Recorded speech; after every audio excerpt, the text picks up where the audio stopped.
Good morning, everybody. Exciting, huh? You're coming to the best resuscitation conference that there is, and I'm so happy and so honored to be here with you guys today. This is a potpourri of things, everything you can take back to your next shift to help resuscitate that critically ill patient. I'm going to be talking to you about one of our bread and butter things that we see, and that's sepsis. And there's been some new literature over the past year that's come out, but just to give you sort of the bottom line of everything we're doing is really, really good, and we're doing well by our patients. But we'll get into that. So let me give you a case just to sort of frame things, so we have a frame of reference. And this is a young person who comes to you, 35-year-old lady who has a history of stones and was recently instrumented. And she comes into you tachycardic. Now this is at triage. This is before you're even aware that she exists. The triage nurse is seeing her. She doesn't look well. Heart rate's fast. She's in sinus. Blood pressure's low. She's got a fever. She's breathing fast. She's scrubbing her flank. It's no surprise to you with all this history that she's going to have some sort of sepsis of the urinary tract. So again, that's what we're going to be talking about, sepsis, and how we approach this person and how we make sure that this person survives. There's a lot of trials that have been out there. We all know about early goal-directed therapy, the PROCESS trial, ARISE, PROMISE. What does this all mean? And that's the point of this lecture. We're going to go through this stuff and show you the things that you need to know and the things that have changed now that we're almost 15 years later after the early goal-directed therapy. So again, my name is Haney Mallemat from the University of Maryland. If you're on social media, Twitter, I'm at Critical Care Now. I have no financial disclosures to make to you today. So let's talk about it. Like I said, we're almost 15 years out from that landmark trial by Emmanuel Rivers, early goal-directed therapy. And we all know the algorithm, CVP, dobutamine, give blood, fluids. This is something that we've been doing for a long time. But realize that was a single-center trial, not a lot of patients, and it's been hard to replicate those findings over the ensuing 14 years. Well, luckily, over the past year or so, we've had some trials that have come out that have tried to either debunk this myth or deep dive this and figure out what parts of the protocol are really essential for our patients. And so in the United States, we had the PROCESS trial, and that was comparing the early goal-directed therapy and usual care and a non-invasive approach. And then we had the ARISE trial from Australia that was also comparing early goal-directed therapy and usual care. And most recently, we have the PROMISE trial from Great Britain that was looking at the same thing, early goal-directed therapy versus usual care. So what's the bottom line of all these trials? After all these trials are done, what can we take away? Well, the first thing, I think most importantly, is that we don't need a CVP to manage our resuscitations. We don't need to put a central venous catheter in. We don't need to follow a CVP. We have better ways of doing things. Either we're more aggressive and we're better clinicians at the bedside. We're also using ultrasound to a great degree. How many folks are using ultrasound as part of your initial resuscitation? Fantastic. Fantastic. You're looking at the hemodynamics of your patients when you're using ultrasound. We've also found out that blood, we used to give blood if the person wasn't responding, get them to hemoglobin of 10. We found that that number is no longer needed. 7 is just fine. But the most important thing I think that's come out of all these trials is these 3 R's right here. The first thing is we have to be tremendously aggressive about recognizing that that person is septic in front of us. It can't be that person who's from the nursing home, who's hypotensive, who's in the distant bed over there getting a little bit of fluids, and you'll get to them when you get to them. We've got to recognize those people. We have to be early and aggressive with our care. We also have to resuscitate them aggressively. Lots of fluids, 30 cc's per kg, and we'll get into some of the details in just a little bit.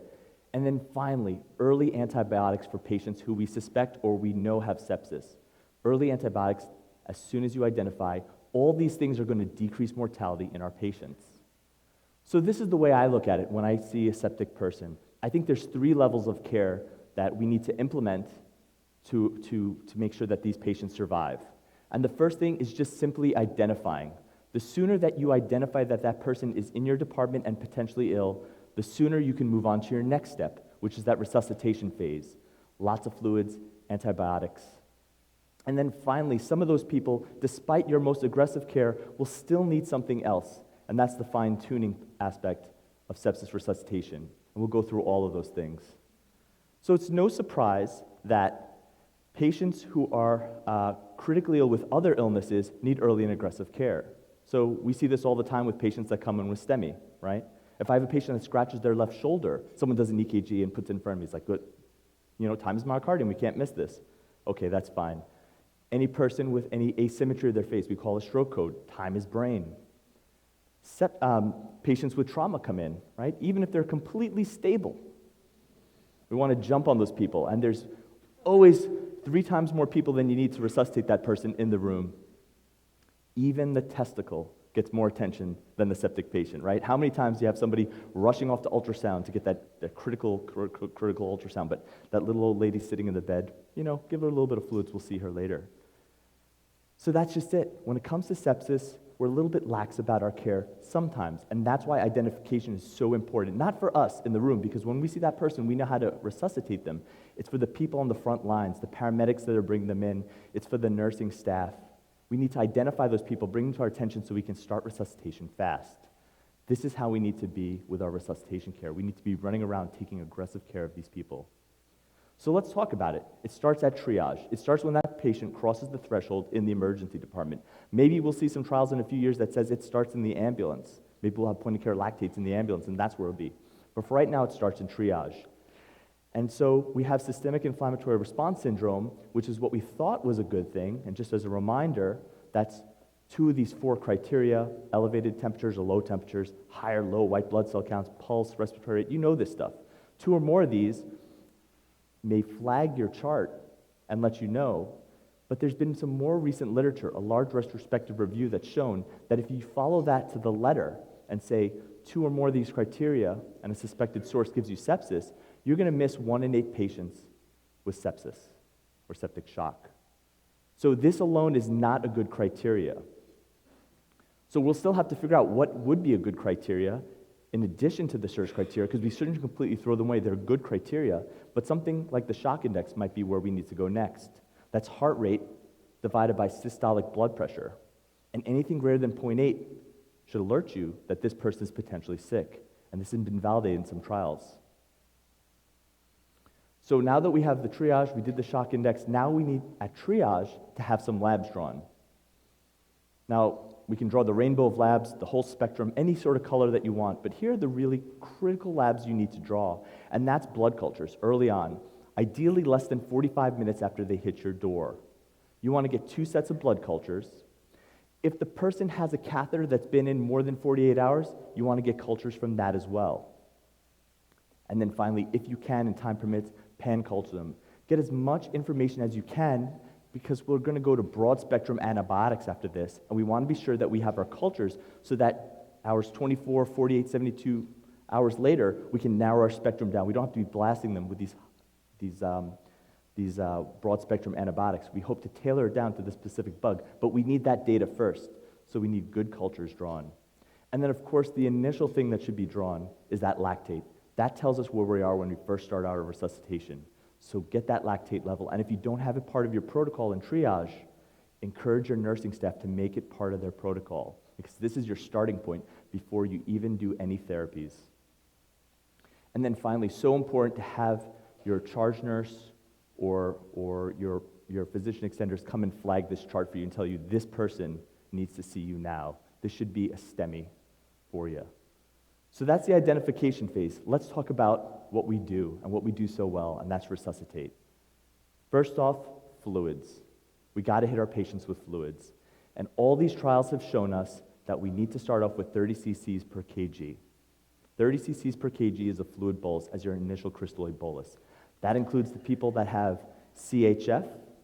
That includes the people that might be dialysis patients. If this person is truly sick, you need to load them up. And if you fluid overload them and they get intubated, they probably would have been intubated anyway. They were probably sick enough to get there. So your initial bolus should be 30 cc's per kg. And this has been shown across all the trials. In the 0 to 6 hours, all these trials have shown that patients get 4 to 6 liters of crystalloid in the patients that did better. And then finally, what type of fluids? Dr. Winters is going to talk to you in a little bit, but crystalloids are the way to go. And then if we're talking specific about which crystalloids to use, there's some evidence from the literature that using normal saline as your initial resuscitation with the chloride load and the cause of metabolic acidosis might not be the right choice. So things like lactated ringers, things like plasma-lyte. We still need larger trials that show us, in fact, that there is perhaps harm with using normal saline. But for now, it should just be a signal in the literature, but crystalloids are the way you're going with your initial fluid resuscitation. Colloids, no role for colloids in your initial resuscitation across the board. We can talk later about if patients have some sort of liver failure, if you want to use that as an adjunct, but as a broad stroke, crystalloids are the way to go. Hespan, not for us in the emergency room, that's starch, no role. Albumin, the trials have shown that there's no benefit to albumin as your initial resuscitation. Let's talk about antibiotics. So important to get antibiotics on board. If you get the proper antibiotics on board in the first hour of resuscitation, there's good literature to show that you decrease mortality by 80%. And every hour that goes by where we withhold antibiotics, mortality goes up by 8%. That's huge. 8% increased mortality. So if you suspect that somebody has infection, don't wait for the urinalysis to come back. Don't wait for the definitive study. Just give them a dose of broad-spectrum antibiotics. And if you're wrong, you had enough evidence to give that antibiotics, and you're just being cautious. But if you were right and you saved that time, that 2 hours before you get that abdominal CT, well, you've saved that person some mortality. And then finally, whether from the patient or from the medical chart or whatever, find out if they were on prior antibiotics within the past 90 days. And if they were, try to go with a different agent. If they were on quinolones, try to go with a different agent, some penicillin-based or beta-lactam-based therapy. You also want to find out whether or not the person has been exposed to health care in the past 90 days. Admissions, dialysis centers, nursing home, because this is going to put them at higher risk for those highly resistant organisms, things like MRSA, Pseudomonas. So you want to bring out the big guns for these people. And you want to start off big. And we know this. We give the Zosyn, we give the vancomycin. So go big when you're starting off with your coverage of antibiotics. But here's a little trick that you might use if you don't do it already, and that's prioritize your antibiotics. Now in my shop, if I order gorillacillin and vancomycin, the vancomycin always goes up first. And the reason why is because we have it available in the Pyxis, and the vancomycin is easier to run. And the nurse will always say, well, I'll run the gorillacillin after. The problem is that we're only covering for one potential organism with that vancomycin. But what we really need is coverage for everything else. So I'll tell my nursing staff, please, please, please, hang the broad-spectrum antibiotic first, and then we can run the vancomycin when they're going upstairs. So go big first. Go with your broadest spectrum antibiotic first, even if it takes longer, because chances are, unless they have just a whopping cellulitis on their leg, it's going to be the big guns that are going to get the potential bug first. Get source control. So important. If you find a source, remove it. If the patient has a Foley in and there's pus coming out of it, take out the Foley, get it replaced. If the person has an empyema in their lung, as you see here, get that pus out. All the antibiotics in the world won't fix it. This is gross. Take this line out. This is an infection. This is causing the person sepsis. This is a gallbladder that's sick. Call the surgeon. Surgeon needs to come down now, not tomorrow, now, and get that gallbladder out if that person is septic. They're not going to get better with that smoldering infection. You want to monitor this person. Non-invasive monitors, not so good when we have patients with sepsis. It's going to overestimate the blood pressure. Much better if you're in a shop that can do this to get some sort of invasive measure by using arterial line. And I realize not everyone has access to that, but just try for this if you can. And if you can't, be sure that you're cycling your blood pressure very frequently. We don't want to miss these drops in blood pressure. Patients who drop their blood pressure, even when it's transiently, increases their mortality. And I want to know about those people when they're doing that. The best data that we have still tells us a MAP of 65 or greater is the way to go. Mean arterial blood pressure greater than 65 is the way to go. It's a cool little trick here. This is Peter W., who you just saw his video. He said the Foley catheter is a poor man's swan during resuscitation. Now, the kidneys are so smart. If I could be any organ in the body, I'd be the kidneys. They're so wise. When they're sick, they shut down, they only take what they need, and the kidneys will tell you how the body is doing. So if you put a Foley catheter in someone who doesn't normally have kidney disease, and they put out they're putting out less than 0.5 cc's per kg per hour, they need to be better resuscitated. But if you put that Foley in and you're doing everything right and they're making lots of urine, then you're doing good. If the kidneys are giving up urine, they're telling you that the hemodynamics are good. So get a Foley in early. And then ultrasound, and I realize this is a review for most of you, but find some algorithm that you use during resuscitation and be sure that you're checking your work by using ultrasound. I like this protocol, the high MAP protocol. It's the Rush protocol by Scott Weingart. I like it because it just reminds me what my goal is. It's high MAP. I'm trying to increase the mean arterial pressure. So I go through, I think about the heart. I'm looking at the heart, seeing if there's any cardiac dysfunction at baseline, and then also sepsis itself causes some cardiac dysfunction. I'm looking at the intravascular status by looking at the IVC, looking at the tank. I'm looking at Morrison's pouch. Maybe this person with a little bit of a fever actually has some free fluid inside their belly. Maybe I'm missing something. I'm looking at the aorta. Again, maybe I'm going down the track of sepsis for this person. Maybe there's something else that's going on. And then taking a look at the lungs and taking a look at the femoral veins to look for any DVTs or that potentially be causing PEs and an obstructive type of shock. So not all patients that come in that look like sepsis will be, if you go down the ultrasound route, you might find some things. So here's an example of an apical 4-chamber view, and you see over here that this person is hyperkinetic in this left ventricle. So this is a good sign that their tank is empty and they need more volume. If you look at this parasternal long axis view, here you look at this left ventricle, not doing so well. I would still give this person volume early on, but I might switch to vasopressors a little sooner for this person because their heart is already struggling to beat. Don't forget about getting a lactate every 2 hours. We're checking our work every 2 hours to make sure we're clearing it. There have been protocols say go for every 10% lactate clearance. I think that just going for normalization is just as good, but be sure that you check your work by doing lactates and be sure you're moving in the right direction. So that's resuscitation, something that we do so well, but it's always helpful to go through and review some of the finer points. The final thing is fine-tuning. Despite your best efforts, this person's still sick in front of you. And so we're going to have to give this person vasopressors to augment their blood pressure. And you have lots of choices when you're resuscitating somebody. But Levophed, norepinephrine wins out. It's not only recommended by the Surviving Sepsis Guidelines, but there's lots of data that shows that it's a really good drug. It has good alpha, so it gives you peripheral squeeze. It has good beta, so it gives you good contractility. And something that it has that doesn't get enough play, if you will, is that it has good venoconstriction. So we have a certain amount of blood that's just hanging out in our lower extremities and our pelvic veins and our mesenteric veins that are not participating in the circulation. They're just hanging out. When we give norepinephrine, we increase venous return back to the heart, and now we're giving a patient a bolus of their own volume. So it has benefits that I think should be used early on. So for me in my own practice, the person gets their initial fluid bolus. If they're still looking pretty sick, I'll go ahead and start norepinephrine on this person, and I'll get this venous constriction. It gets me away from the hypotension, which is going to hurt the person, and it gives them a bolus. And then I can keep resuscitating the person. I can still keep giving them fluids while they're getting their norepinephrine, but I don't like hypotension. I like to get away from it as quick as I can.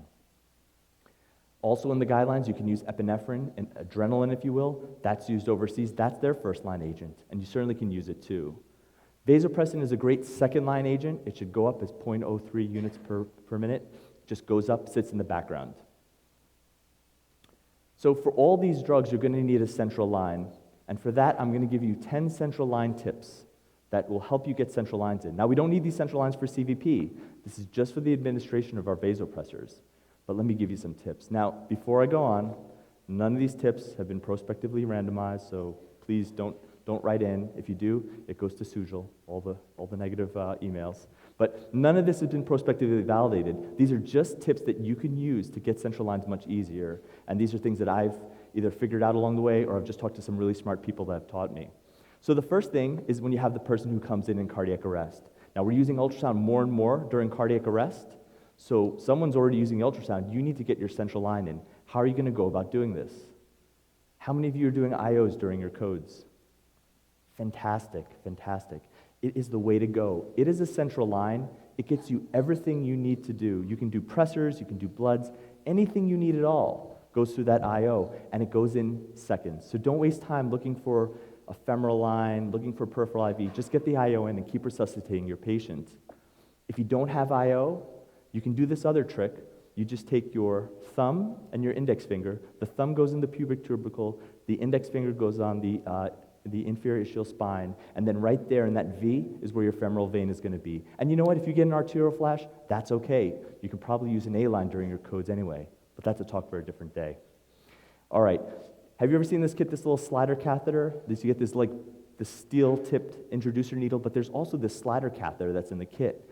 I use this a lot more because you can slide in the catheter. If a person's moving around a little bit and you get outside that vein, you can slide that catheter down, and it's a more secure way of advancing that wire. And you know what? If you can't advance that wire because there's something blocking it, but it still has good flow, you can use this as your central line. It's still in the central vein. So think of it as a big IV in your central vein. The next thing is if you're using ultrasound, and how many people are using ultrasound for their central lines? Fantastic, great to hear. Well, check your wire. Check to see that your wire's inside the vein. The ultrasound is right there after you get your flash. Bring that ultrasound machine back up and watch that wire going in. There's also a little tubing in your central line kit. Sometimes, rarely, if you're using ultrasound, you might say, I don't really know if I'm in the artery or the vein. Well, take that tubing, hook it up to the needle or the slider catheter before you dilate, and hold it up. And if that blood moves up and down with respirations, you're in the vein. And if it's more pulsatile, then you're in the artery. So you don't have to send a VBG or an ABG if you've had to do that before. I've unfortunately had to do that before.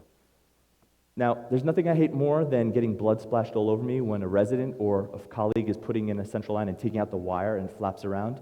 Here's a neat little trick. Take the thing that dispensed the wire initially and put the wire back into that when you're done with the central line.